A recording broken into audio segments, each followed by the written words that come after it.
राजेश और सुमित्रा एक ही कॉलेज में एक साथ एक ही क्लास में पढ़ते थे। राजेश अपने पिता की तरह राजनीति में बेहद रुचि रखता था और कॉलेज में छात्र नेता में सबसे प्रबल नाम था। उसके पिता देश के केंद्र सरकार के मंत्रिमंडल में उच्च स्थान रखते थे। राजेश जितना अधिक नेता में प्रबल था, उतना ही वे लड़कियों का दिल जीतने में भी प्रबल रहता था। उसकी छवि पूरे कॉलेज में बेहद उत्तीर्ण पद पर रही। वे पढ़ाई के साथ खेल में भी अव्वल रहा। जब भी किसी भी शख्स को कॉलेज में कोई भी मुसीबत से सामना करना पड़ता, उसका हल मात्र राजेश के पास होता। राजेश का दिल नेतागिरी के अलावा किसी अन्य पर भी केंद्रित रहा। उस केंद्र का नाम सुमित्रा था।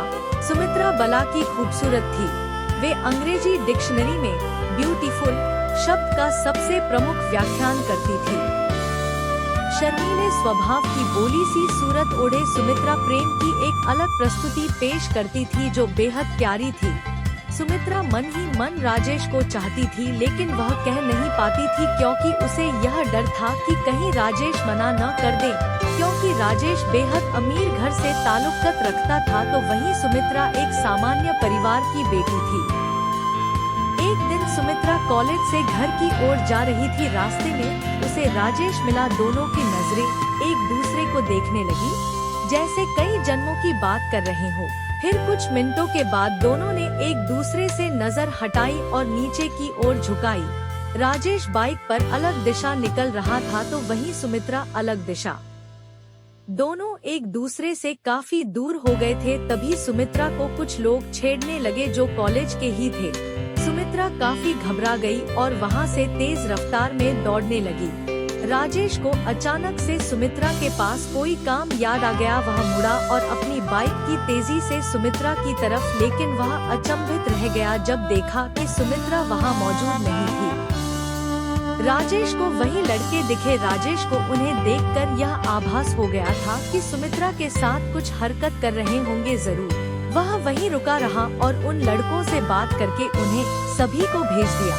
कॉलेज के सब लड़के राजेश से डरते थे, क्योंकि वह किसी के साथ भी अन्याय नहीं सहन कर सकता था। जैसे ही वह गए, राजेश ने सुमित्रा को ढूंढने की कोशिश करी, लेकिन वह काफी देर तक नहीं मिली। परंतु जैसे ही वह वापस जा रहा था, तभी उसको कुछ रोने की आवाज आने लगी। यह आवाज एक गली से आ रही थी। राजेश ने उस गली के तरफ मुड़कर देखा तो सुमित्रा को पाया। सुमित्रा काफी भयभीत थी। राजेश ने उसे अपने बाहों में ले लिया और उसे भरोसा दिलाया कि वह उसे कुछ नहीं होने देगा। समय बीतने लगा और दोनों के प्रेम को अब नए रिश्ते की डोर में बांधने की बातें होने लगी।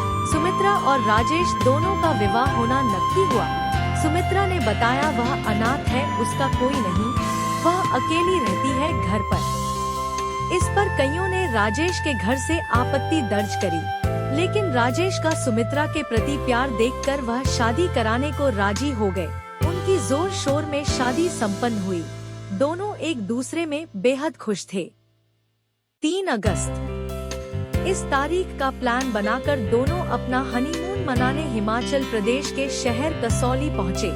कसौली के प्रसिद्ध रेस्टोरेंट कसौली पैराडाइज में अपने प्यार भरे क्षण बिताने के लिए वे वहां के मैनेजर से एक कमरा लेते हैं। राजेश ने सुमित्रा से कमरा चुनने को कहा। वह रेस्टोरेंट 5 मंजिला था। सुमित्रा ने सुझाव दिया कि कमरा तीसरे मंजिल पर ही लेंगे। ऐसा उसने इसीलिए कहा था क्योंकि रेस्टोरेंट के तीसरे मंजिल से पहाड़ों का बेहद मनमोहक दृश्य नजर आता था।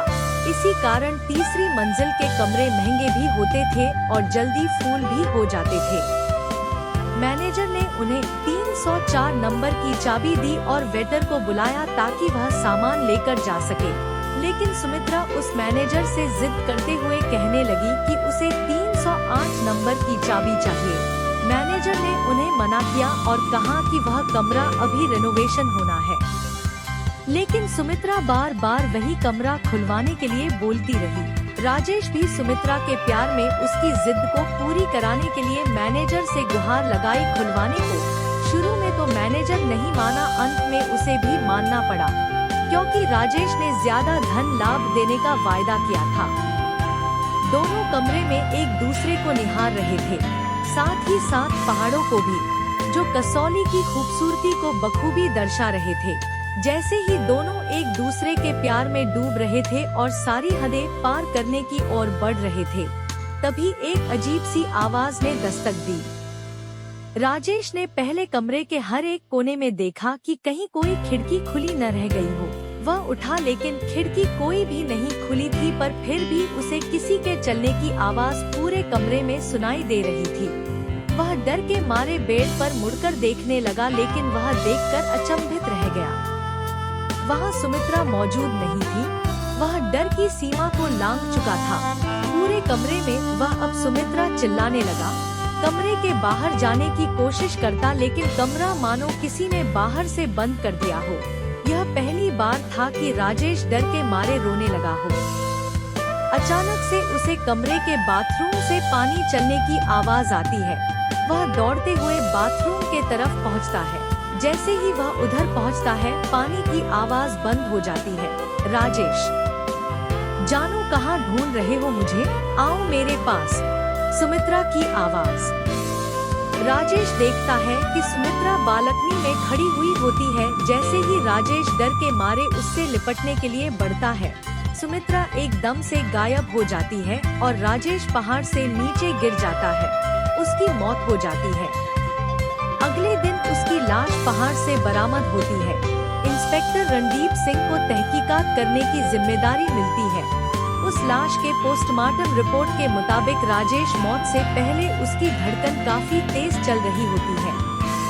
इंस्पेक्टर सुमित्रा को ढूंढने की कोशिश करते हैं, लेकिन उन्हें सुमित्रा का कहीं नहीं पता चलता। मैनेजर से इंस्पेक्टर सीसीटीवी कैमरे की फुटेज मांगता है, परंतु वह रिकॉर्डिंग देखकर परेशान हो जाता है। सीसीटीवी कैमरे में सुमित्रा की कोई फोटो नहीं दिख रही होती। इंस्पेक्टर को यह मैनेजर की चाल लगती है। इंस्पेक्टर राजेश के घर पर उसकी मौत की खबर लेकर पहुंचता है। सभी परिवार वाले आहत हो जाते हैं। इसी वक्त राजेश का भाई इंस्पेक्टर से सुमित्रा के बारे में पूछता है। इंस्पेक्टर कहता है कि कमरे में तो हमें कोई नहीं मिला। सब घर वाले कहते हैं कि राजेश और सुमित्रा का हाल ही में विवाह हुआ था। इंस्पेक्टर ने उन्हें सुमित्रा के परिजनों को फोन करने को कहा। इंस्पेक्टर को फिर पता चला कि सुमित्रा का तो कोई है ही नहीं। वह कॉलेज में भी पता करने गया तो पता चला कि कॉलेज में सुमित्रा नाम की कोई लड़की ने कभी एडमिशन ही नहीं लिया था।